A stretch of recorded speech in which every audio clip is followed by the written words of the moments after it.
नमस्कार मु प्रियव्रत मिश्र स्वागत जनाऊँगी आपण मानक आपणकर निज चैनल उल्टा सोच को पठित जो कविता तपस्विनी पत्र प्रथम भाग आम सारी से या पूर्वर जिते सबू पद अच्छी आम कभर करिसेंती। आम जानुंट स्वभाव कवि गंगाधर मेहेर तपस्विनी पत्र कवितार सीता जनक राजनंदिनी सीता नुहंती से होचंती रामचंद्र को पत्नी। एठी सीता को केंद्र करी जो अयोध्यावासी मध्य एक अपवाद सृष्टि होइतिला कि सीता कलंकिनी से लगी श्री रामचंद्र तांकू निर्वासित करथिले। सीता तपस्विनी सीता हो जाइथिले। सीता जानिबाकू पाइछंती कि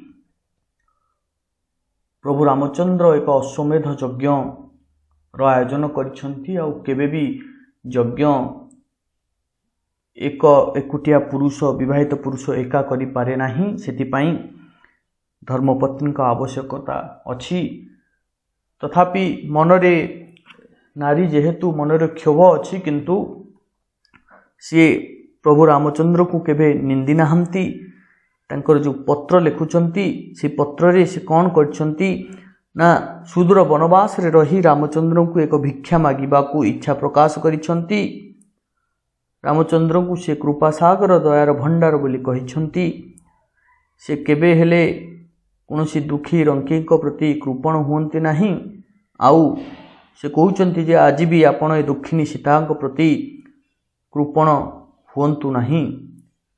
से पत्र रे उल्लेख करिछंती कि पत्र किए देइची ता विषय जमा जानिबार आवश्यकता नहीं। खाली एतिकी जानिबे कि यह एक तपस्विनी पाखरु पत्रटी आसीची जो बଳି भावरे अरण्य मध्यरे तपव्रत करुथबा तापस मानंकु सबुबेले तांकर तापसी मानंक अशांति को दूर करी प्रभु रामचंद्र तांको शांति प्रदान करिछंती। से बଳି भावरे ए जो तपस्विनी सीए सीता माँ से कहते कि रामचंद्र के बेहले तांको घृण्य बा उपेक्षा करिवे नाही। विलंब करिबा नाही, आगु को जिबा। जे होइछि आजी तुम्भ अंकर भाजन भक्ति भरे देखुथिबे जगतर जन। पूर्व सेहु करिथिले केउ घोर तप केउ ठारे केते काल केउ मंत्र जप। एठारे अंक माने कोल अंकर भाजन माने रामचंद्र अंकर भाजन आज जे होइची माने नववधू को दर्शाई कहउचंती। जेहेतु श्री रामचंद्र अश्वमेध यज्ञ करुछंती तेणु आज जे नारी तांको कोलरे बसिबा पई तांको अंकर भाजन तांको कोलरे बसिबा पई योग्य होइछंती। भक्ति भरे देखुथिबे जगतर जन तांकू आजी भक्तिर सहकारे ए पूरा जगतर जन देखुथिबे। श्रीरामंक सहित तांकू जगतर असंख्य जनता भक्ति सहकारे आज दर्शन करुथिबे। पूर्वे सेहु करिथिले केउ घोर तप केउ ठारे केते काल केउ मंत्र जप। निश्चित भावरे ए नारी जनक तांको पूर्व जन्म रे केउ घोर तप करिथिले केउ ठारे केते काल केउ मंत्र जप करिथिले। एहा मात्र प्रभु मते देवटी जणाई अन्य किछि धने मोर प्रयोजन नाही। कोटि अश्वमेधे जेते धन हुए दान तहिरु अधिक ताहा हेबो मोर ज्ञान। बुझिबा को चेष्टा करंतु। एठारे देवी सीता चिठी माध्यम रे पत्र माध्यम रे जानिबा को चाहुचंती से नारी जे आजी महाप्रभु श्री रामचंद्र अंकर भाजन हेबार योग्य होइछंती। जहां को आजी जगतर असंख्य लोक व्यक्ति सब कौन ना भक्ति सहकार दर्शन करुथिबे। सीए तांकर पूर्व जन्म रे केउ तप ओ किपरि घोर तपस्या करिथिले केउ ठारे केते काल धरी घोर तपस्या करिथिले आउ केउ मंत्र जप करुथिले।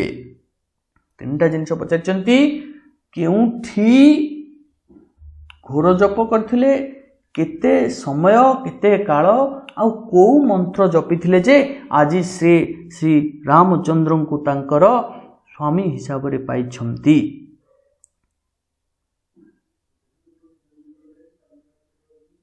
केउ मंत्र जप करिथिले जे से प्रभु श्री राम को परि स्वामी पाइले, एहा ही सीता को जणाई देबा पई माँ सीता पत्र रे श्री रामचंद्र को अनुरोध करिछंती। एहा मात्र प्रभु मते दबटी जणाई, अन्य किछि धने मोर प्रयोजन नाही। मोर आउ किछि दरकार नाही, अन्य किछि धने मोर प्रयोजन नाही। एठी माँ सीता केवल एतिकी मात्र जानिबा पई इच्छा करिछंती। अश्वमेध यज्ञ रे श्रीराम अनेक धनरत्न दान कले मध्य सीतांकर कौनसी धनरे लोभ नाही। कोटि अश्वमेधे जेते धन हुए दान, तहिरु अधिक ताहा हेबो मोर ज्ञान। गोटे अश्वमेध यज्ञ रे जेतिकी धन दान करा जाए, ताठारु अधिक धन पाइबे जदि आज प्रभु रामचंद्र सीता को यही प्रश्नर उत्तर दे दियंती।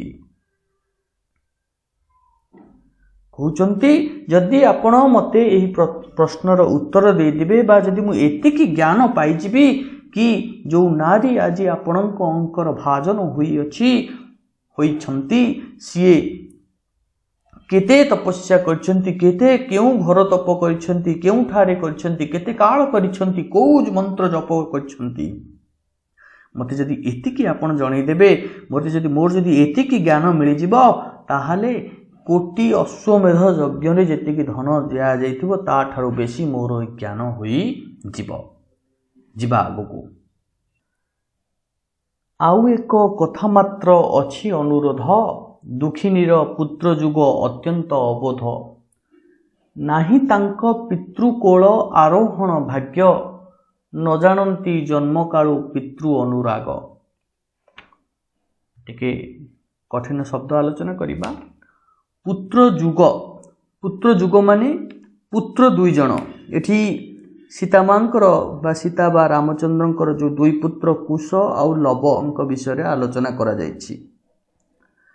पितृकोल आरोहण, पितृकोल आरोहण माने बापांक कोल रे बसिबार भाग्य। पितृ अनुराग, पितृ अनुराग माने बापांक स्नेह। माँ सीता आउ एक अनुरोध करिछंती तांको पत्र माध्यम रे, कहउचंती आउ एक कथा मात्र अछि अनुरोध, दुखिनीर पुत्र जुग अत्यंत अबोध। एठारे माँ निजकू दुखिनी बोली कहउचंती। पुत्र जुग कहउचंती मोर जो पुत्र जुग, मोर जो दुई पुत्र लव और कुश, से माने अत्यंत अबोध। अबोध नाही तांको पितृकोल आरोहण भाग्य, बापा कोल रे बसिबार भाग्य तांकर नाही, कि न जानती जन्म कालु पितृ अनुराग, बापा कौन पितार स्नेह ए सबु सिए जन्म कालु जानी नाहांती। देवी सीता पत्र रे आउ एक अनुरोध देइछंती, जहा हला महर्षि वाल्मीकिंक आश्रम रे दुखिनी सीतांकर जो दुई जमज पुत्र बा जांळ पुत्र लव कुश तांको संबंध रे माँ कहिचंती कि सेमाने अत्यंत अबोध और हतभागा, कारण सेमाने तांको पितांकु केबे देखि नाहंती, किंबा जन्म हेबा परे सेमाने सेमानंको पितांको कोଳରେ बसिबार भाग्य मध्य पाई नाहंती। जानिछंती जननीर जीवन कंदाई, वीणा तंत्री सहकारे रामायण गाई, किए न कांदिब बही मानव हृदय, तरुलता चय जही हुअंती अथय। वीणा तंत्री सहकारे, वीणा तंत्री सहकारे यार माने होची, वीणा तंत्री सहकारे माने वीणा जंत्र सहायता रे। कौन कहउचंती ना, जानिछंती जननीर जीवन कंदाई, ये जो लवकुश जहाँ संबंध रे आज जो तांकर जांगला पुत्र माँ सीता जहाँ संबंध रे आज कहते कि से माने पितांको कोଳରେ बसिबार भाग्य पाई नांती निश्चित भाव में पितांक सराग प्राप्ति से माने संपूर्ण वंचित अटंती भारी अझटिया से माने किंतु लवकुश जो जमज भाई वीणा तंत्री सहकारे बा वीणा माध्यम रे एपरी चमत्कार रामायण गाई तामाने रामायण रो कहानी को स्वर करी गान करती तांकर ए गीत जीए सुनिब से न कांदी आदौ रही पारिबो नाही। जानिछंती जननीर जीवन कंदाई जननी को किभली भाव रे कंदाई पारिबे ताकू जानिछंती किए न कांदिबो बही मानव हृदय तरुलता जय जही हुअंती अथय। कहते संसार एपरी कौनसी मनीष नहांती जो माने कि लवकुशंक मुखरु रामायण गान शुणी न कांदी रहीजिबे। खाली मनीष नुहे मनीष मानक सह बा मनुष्य मानक व्यतीत तरुलता चय तरुलता मध्य जई हुअंती अथय। मनीष मानक व्यतीत तरुलता वृक्षलता माने मध्य यह शुणी व्यतिव्यस्त होई पड़िथांती। जानिछंती जननीर जीवन कंदाई यार माने होची से माने तांकर माँ सीता जननी सीता को मध्य वीणा वादन पूर्वक रामायण गान करी कंदाई देइथांती। तामाने ये बापार स्नेह पाई नथिबा पुओ दुई जण किंतु गोटे जिनस रे बहुत पारंगम से होचंती रामायण गाइबारे।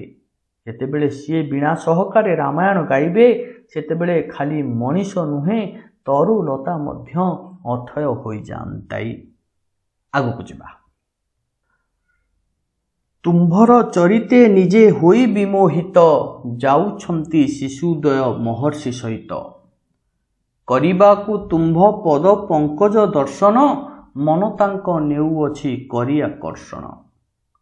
शुणाइबे तुम्भगत दुखर कहानी जा शुणिले दुखिनीर हृदय हुए हानि न शुणिले तही प्रति धाऊ थाए मन न हुई करी तार औत्सुक्य दमन। शिशुद्वय माने एठी लवकुशंक कथा कुआ जाउछि। शिशुद्वय महर्षि माने महर्षि वाल्मीकि पंडित श्रेष्ठ। तुम्भ पद पंकज माने तुम पादर दर्शन करिबा पाई। ताहले श्रीराम चरित्रे अत्यंत मुग्ध महर्षि वाल्मीकि सहित लवकुश आज श्रीरामंक निकट को यात्रा करुछंती।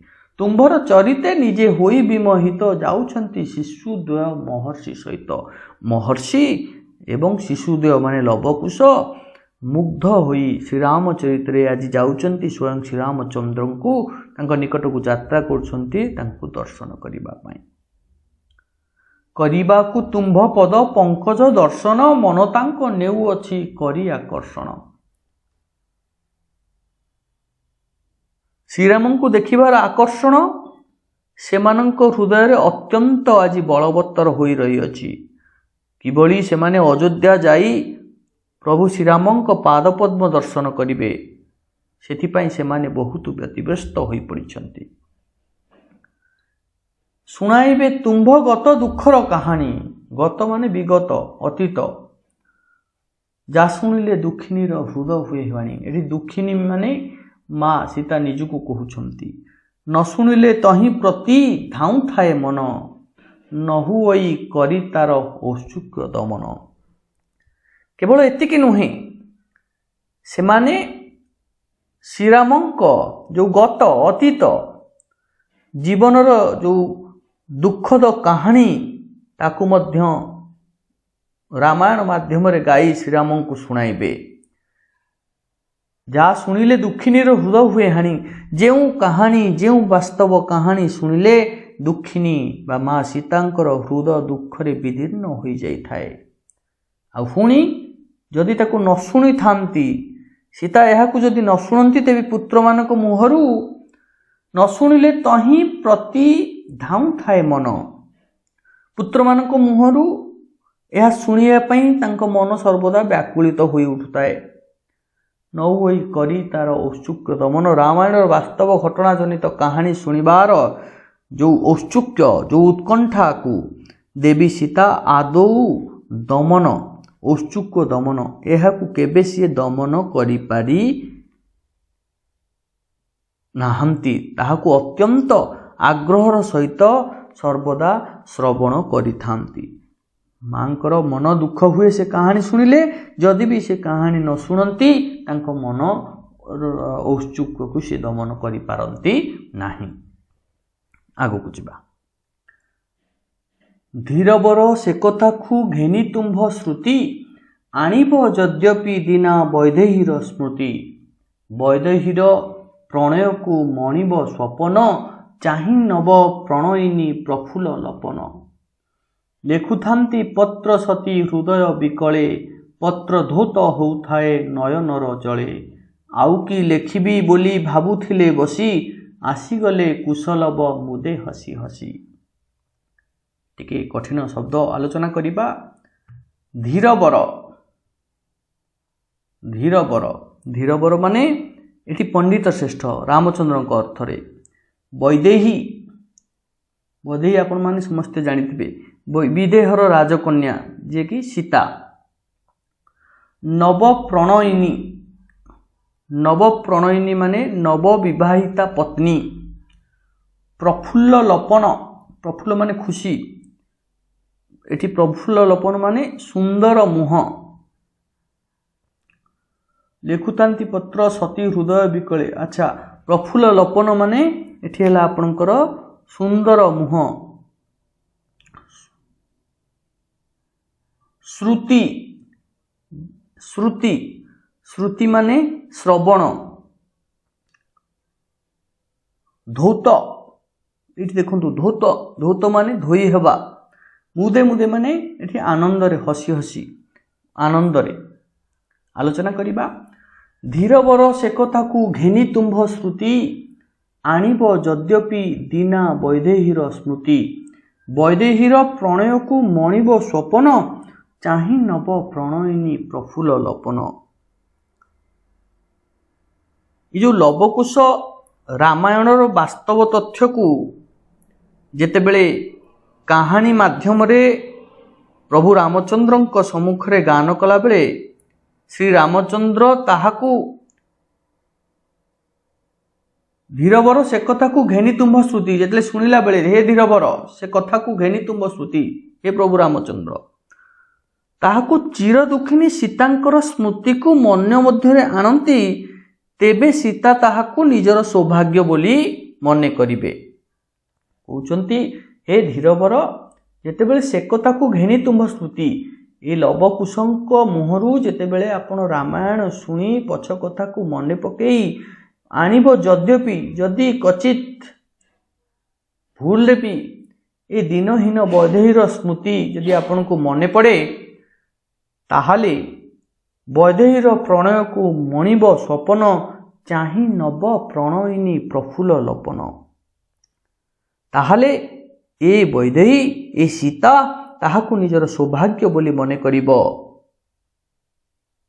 चाहि नव प्रणयिनी प्रफुल्ल लपन सेतेबेले श्रीराम तांकर नव प्रणयिनी प्रफुल्लित मुख को चाहि सीतांक प्रणय को एक स्वप्न सदृश मने करिवे।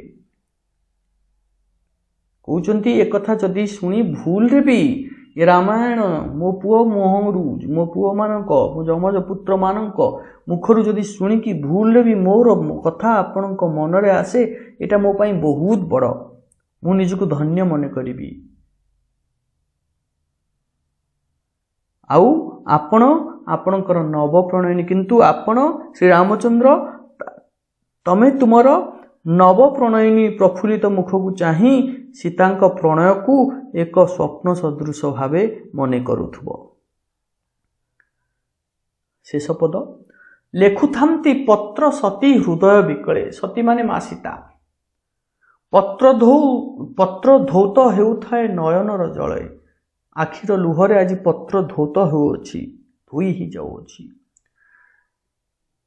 यही सब कथा को मने पकाई दुखिनी सीता आज अत्यंत विकल होई पत्र लिखुतला बेले तांको अश्रुरु तांको नयनरु निग्रत अश्रु जलरे पत्रटी धोई होई जाए। आउ कि लेखिबी बोली भाबुथिले बसी आसीगले कुशलव मुदे हसी हसी। आउ कौन लेखिबे आज किछि लेखिबे बोली बसी चिंता जतेबेले करूछंती आउ कि लेखिबी बोली जतेबेले बसी माँ सीता चिंता करूछंती सेही समय रे हठात लवकुश सीतांक निकटकू मुदे हसी हसी आनंद रे हसी हसी चली आसिले। आउ सीता एहा परे आउ लेखि पारि नथिले। माय डियर फ्रेंड्स बंधुगण यह थिला हमर ओवराली जो तपस्विनी पत्रर अर्थ आशा आपण माने बुझी पारिथिबे। यापर नेक्स्ट वीडियो रे आमे विस्तृत भाव रे पुस्तक रे थिबा जेते सबु प्रश्न उत्तर अछि ता ऊपर आलोचना करिबा। आ निश्चित भाव रे आगामी दिन रे एग्जाम रे आपण मानकर जो मोस्ट प्रोबेबल क्वेश्चन आंसर अछि ता ऊपर मध्ये डिस्कशन करिबा। वीडियो जदि आपण मानकु भलो लागुथिबो आपणकर दरकार रे आसुथबो लाइक करिवे सब्सक्राइब करिवे आउ निडी मानक सहित शेयर करिवे। Sharing is caring. Thank you very much my dear friends. Thank you.